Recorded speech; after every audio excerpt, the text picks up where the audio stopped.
11. Norms of gender interaction. In order to protect the institution of marriage and to safeguard the sanctity of personal relationships, the Almighty has prescribed certain norms and etiquette for gender interaction. These norms are: 1. If friends, relatives, or acquaintances visit one another, they should follow a certain decorum. Suddenly barging into a house without acquiring permission is improper. The visitor should first of all properly introduce himself by paying salutations to the residents of the house. This will make the residents aware of the visitor, provide them with the opportunity to determine the purpose of his visit and whether it is appropriate for them to let him in. If the visitor hears a reply to his salutations and is given permission, only then should he enter. If there is no one present in the house to give him permission, or if someone is present and the visitor is told on his behalf that meeting him is not possible, he should retreat without any feelings of ill will. These norms are not meant to deprive people of mutual support or to curtail their social freedom. Hence, whether it is the people themselves or their relatives who are disabled or impaired in any manner who live with these people, there is no harm if they visit one another, and whether men and women among them eat together or separately in their own houses, or of their children's, fathers, grandfathers, mothers, brothers and sisters' houses, or of their paternal uncles and paternal aunts, maternal uncles and maternal aunts' houses, or of people who are financially dependent on them, or of friends' houses. Indeed, when they enter such houses, they must greet the residents in the prescribed way. 2. In case the visited place is non-residential, no formal permission is required. These include hotels, rest houses, guest houses, shops, offices, and meeting places. Similarly, slave men and women and sexually immature children who generally frequent a house are not required to take permission every time they enter private rooms. They are just required to seek permission in 3 particular times of the day: before the Fajr prayer, when the residents are generally in bed, during the nap in the afternoon when they may not be wearing proper clothes, and after the Isha prayer when they go off to bed for sleep. These 3 periods of time require privacy. Barring these 3 times of the day, sexually immature children and slave men and women can enter the private rooms and other areas of the house without taking any permission. However, children, once they reach sexual maturity, must seek permission at all times.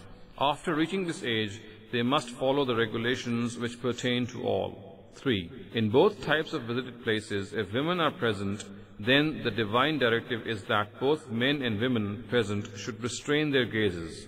If there is modesty in the gazes and men and women refrain from feasting their eyes on the physical attributes of one another and ogling each other, then no doubt the purport of the directive stands fulfilled, because the purpose of this directive is not to desist from seeing at all or to constantly stare at the floor while interacting with one another. It means to guard one's gaze from taking undue liberty and to refrain from staring at one another. 4. One must properly protect one's sexual organs on such occasions of interaction. This means that neither should these organs have any inclination for others, nor should they be exposed to others. In fact, on occasions of gender intermingling, body parts which need to be covered must be covered even more carefully. The primary way to achieve this end is to wear decent clothes. Men and women should wear such clothes which not only hide the ornaments worn, but also the sexual organs.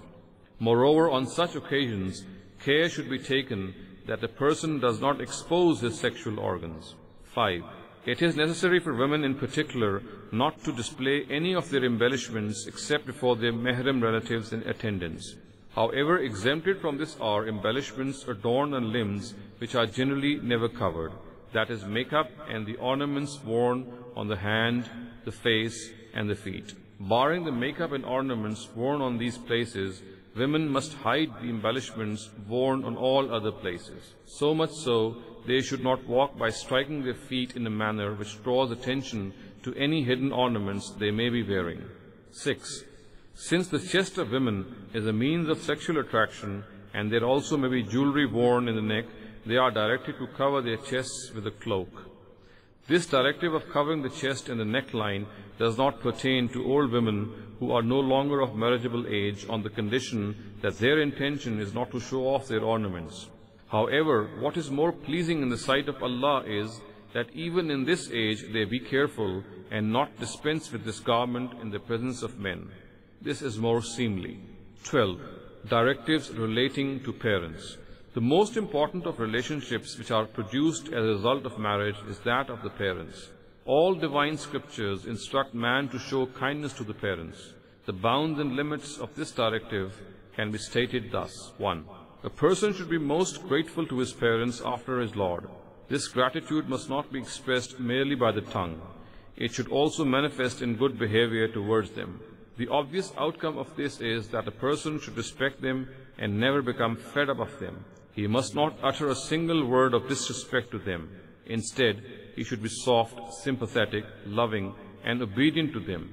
He should listen to them and be caring and affectionate to them in the tenderness of old age. 2. In spite of the status that Islam confers upon parents, they do not have the right to force their children to baselessly associate someone with the Almighty. The children should openly disobey their parents with regard to polytheism and should follow the way of those who follow God. Any calls to evade the Almighty must not receive any positive response, even if it is the parents who are giving the call. Consequently, all other directives of the Almighty shall also be considered subservient to this directive, and one cannot disobey these directives if the parents ask them to do so. 3. Even if the parents force their children to commit a sin as heinous as polytheism, they must always be treated in a befitting manner. Their needs should be met as far as possible, and a prayer of guidance be continued to be made for them. The children may have the right to disobey their parents if they insist upon disobedience to directives of religion, but still they must not be slack or indifferent in any way to their duty towards their parents. 13. Directives related to orphans. Certain specific directives are given in the Quran about the orphans. They can be summarized as follows. 1. Guardians of the orphans should return their wealth to them and should not think of devouring it themselves. Consuming wealth of the orphans is like filling one's belly with fire. So no one should try to swap his poor merchandise and assets for their good ones. Neither should a person try to benefit from their wealth while mixing it with his own, feigning administrative ease. If such intermingling needs to be done, then it should only be done for the orphans' welfare and well-being and not to usurp their wealth. 2. Protecting the orphans' wealth and safeguarding their rights are significant responsibilities. If it becomes difficult to fulfill these responsibilities alone, and people think that ease and facility can be created by involving the mothers of the orphans, then they can marry the lawful among them. Their number should not exceed 4. However, such multiple marriages should only be resorted to if a person is able to deal justly with the wives. If people think that they would not be able to do so, then even for an objective as noble as welfare for the orphans, they should not marry more than one. Justice should always reign supreme. Moreover, while entering into marriage, the mothers of the orphans should also be given dower, just as other women are given. The pretext that marriage has been contracted with them for the welfare of their own children is not acceptable in this regard. However, if such a mother gladly forgoes a portion or the total meher amount, then of course this generosity can be benefited from. 3. The directives of returning to orphans their money should be carried out when they reach maturity and are able to properly manage their wealth. Prior to this, it should remain in the protection of their guardians, who should continue to judge the orphans regarding their ability to manage and handle monetary affairs. In this interim period, however, the orphans' needs and welfare should be provided for. The guardian should not hastily consume the wealth of the orphans, fearing that they will lose access to this wealth because the orphans will soon reach maturity. In addition, the guardians must take note to speak very affectionately to the orphans. 4. If a guardian is well off, he should not take anything from the orphans in return for his service, and if he is poor, he can take his due according to the norms of the society. 5. When the time comes to hand over an orphan his wealth, some trustworthy and reliable people should be made witnesses in order to avoid any misconceived notions and dissensions. One should also remember that one day his account shall be presented before the Almighty. He sees and knows all things, and nothing can be hidden from him. 6.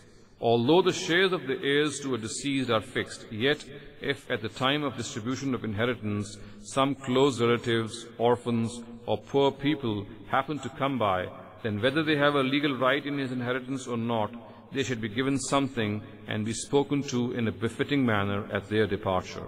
On such occasions, a person should always keep in mind that his own children can become orphans, and he may one day have to similarly leave them at the mercy of others.